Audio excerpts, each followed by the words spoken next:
ಈ ರೀತಿ ಕೊಟ್ಟರೂ ಕೂಡ ನಮಗೆ ಅಷ್ಟೇ ಹಣ ಸಾಕಾಗುತ್ತೆ. ಏನು ಕೊಟ್ಟಿದ್ದಾರೆ ಬಜೆಟ್ನಲ್ಲಿ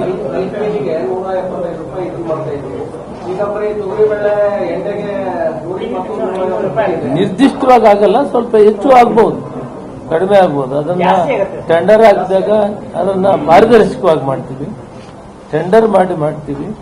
ಟೆಂಡರಲ್ಲಿ ಇದನ್ನ ಯಾರು ಕ್ವಾಲಿಟಿ ಸಪ್ಲೈ ಮಾಡ್ತಾರೆ ಮತ್ತು ಅದನ್ನು ಅನುಸರಿಸಿ ನಾವು ತೀರ್ಮಾನ ತಗೊಂತೀವಿ. ಪಾರದರ್ಶಕವಾಗಿರ್ತದೆ, ವೆರಿ ಕ್ಲಿಯರ್ ಆಗಿ ಹೇಳ್ತೀನಿ.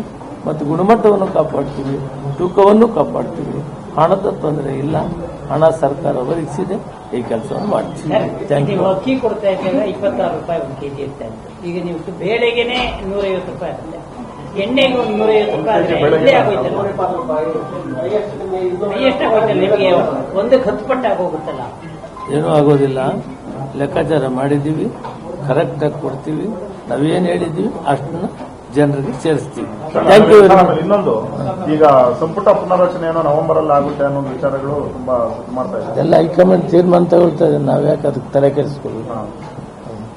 ಆಮೇಲೆ ಈಗ ಸತೀಶ್ ಜಾರಕಿಹೊಳಿ ಪರಮೇಶ್ವರ್ ಎಲ್ಲ ರಹಸ್ಯವಾಗಿ ಸಭೆಗಳನ್ನು ಮಾಡಿದ್ದಾರೆ.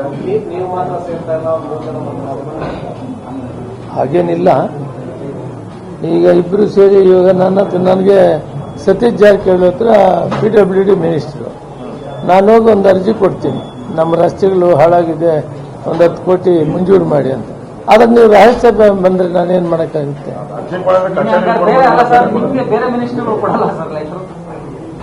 ಅಲ್ಲ, ವಿಷಯ ಹೇಳಿದ್ ನೀವು ಸೇರಿದ್ರು ಅಂದ್ರೆ ಸೇರ್ತಾರೆ. ನಮ್ಮ ಹತ್ರ ಮಂತ್ರಿಗಳು ಏನಿದ್ರೆ ಬರ್ತಾರೆ, ಮಾತಾಡ್ಕೊಂಡು ಹೋಗ್ತಾರೆ. ಇದು ನಡೀತಾ ಇರ್ತದೆ. ಈಗ ನೀವು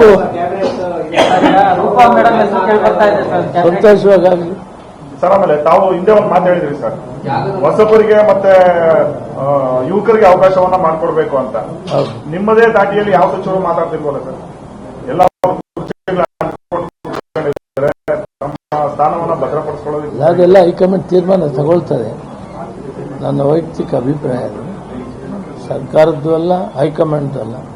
ನನ್ನ ವೈಯಕ್ತಿಕ ಅಭಿಪ್ರಾಯ, ಕಟ್ಟಬೇಕಾದ್ರೆ ಪಾರ್ಟಿ ಡೆವಲಪ್ ಮಾಡಬೇಕಾದ್ರೆ ಮತ್ತೆ 2028ರಲ್ಲಿ ಮತ್ತೆ ಇಷ್ಟೆಲ್ಲ ಗ್ಯಾರಂಟಿಗಳು ಕೊಟ್ಟು ಲಕ್ಷಾಂತರ ಕೋಟ್ಯಾಂತರ ರೂಪಾಯಿ ಖರ್ಚು ಮಾಡಿ ನಾವು ಜನರಿಗೆ ಸ್ಪಂದನೆ ಮಾಡಬೇಕು, ಸೆಕೆಂಡ್ ಲೈನ್ ಲೀಡರ್ ಸಹಾಯನೂ ಮಾಡಬೇಕು. ಮತ್ತೆ 2028ರಲ್ಲಿ ಸರ್ಕಾರ ಬಂದಬೇಕು ಅನ್ನೋ ಚಿಂತನೆಯಲ್ಲಿ ನಾನು ಮಾತಾಡಿದೆ. ಸಿಎಂ ಏನು ಬದಲಾವಣೆ ಇಲ್ಲ, ಸಿಎಂ ಇಲ್ಲ. ಈಗ ಸಿಎಂ ವಿಷಯ ಅಪ್ರಸ್ತುತ. ಅವರು ಮುಖ್ಯಮಂತ್ರಿ ಇದ್ದಾರೆ, ಅವರೇ ಮುಂದುವರಿತಾರೆ. ದಲಿತ ಸಿಎಂ ನಿಮ್ಮ ಹೆಸರು ಕೂಡ ಮುಖ್ಯಮಂತ್ರಿ ಇರೋವರೆಗೂ ಯಾವುದು ಮುಂದೆ ಬರೋದಿಲ್ಲ. ಕೊಡಬೇಕು ಅನ್ನೋ ಒತ್ತಾಯ ಮಾಡ್ತಾರೆ, ಹೈಕಮಾಂಡ್ ಬಿಟ್ಟಿದ್ದು. ಸರ್, ನಿಮ್ಮ ದಲಿತ ಸಚಿವರಲ್ಲೇ ಒಗ್ಗಟ್ಟಿಲ್ಲ, ಹಾಗಾಗಿ ಈ ದಲಿತ ಸಿಎಂ ಕೂಡ ಹಾಗೆ ಇದೆ ಅನ್ನೋ ಆರೋಪಗಳು ಕೂಡ ಸರ್. ದಲಿತ ಮಂತ್ರಿಗಳು, ದಲಿತ ಲೀಡರ್ಸ್ ಎಲ್ಲ ಒಟ್ಟಾಗಿದ್ದಿದ್ದೇ ಈ ರಿಸಲ್ಟ್ 136. ನಾಳೆ ಒಟ್ಟಾಗಿರ್ತೀವಿ. ನಮ್ಮ ಉದ್ದೇಶ, ನಮ್ಮನ್ನ ಯಾಕೆ ಆಯ್ಕೆ ಮಾಡಿದ್ದಾರೆ? ಎಲ್ಲಾ ರೈತರಿಗೂ ಬಡವರಿಗೂ ಸಹಾಯ ಮಾಡಬೇಕು ಅಂತ ಮಾಡಿದ್ದಾರೆ. ಅದರಲ್ಲಿ ವಿಶೇಷವಾಗಿ ನಾವೆಲ್ಲ ಒಗ್ಗಟ್ಟಾಗಿದ್ದೀವಿ. ನಾನು, ಪರಮೇಶ್ವರ್, ಪ್ರಿಯಾಂಕ, ಮಹಾದೇವಪ್ಪನವರು, ನಮ್ಮಲ್ಲಿ ಭಿನ್ನಾಭಿಪ್ರಾಯಗಳಿಲ್ಲ, ಒಟ್ಟಿಗೆ ಇದ್ದೀವಿ. ಶಿವರಾಜ್ ಒಟ್ಟಿಗೆ ಇದು ಮಾಡಿದ್ದೀವಿ, ಮುಂದೇನು ಒಟ್ಟಿಗೆ ಇರ್ತೀವಿ. ಆ ವಿಷಯ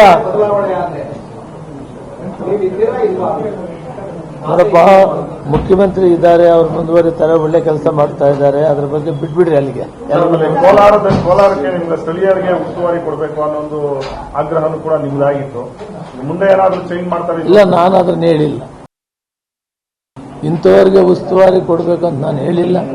ಅದು ಸಿಎಂ ಅವ್ರ ತೀರ್ಮಾನಕ್ಕೆ ಬಿಟ್ಟಿದ್ದಾರೆ. ಸುರೇಶ್ ಒಳ್ಳೆ ಕೆಲಸ ಮಾಡ್ತಾ ಇದ್ದಾನೆ, ಪ್ರಾಬ್ಲಮ್ ಏನಾಗಿದೆ?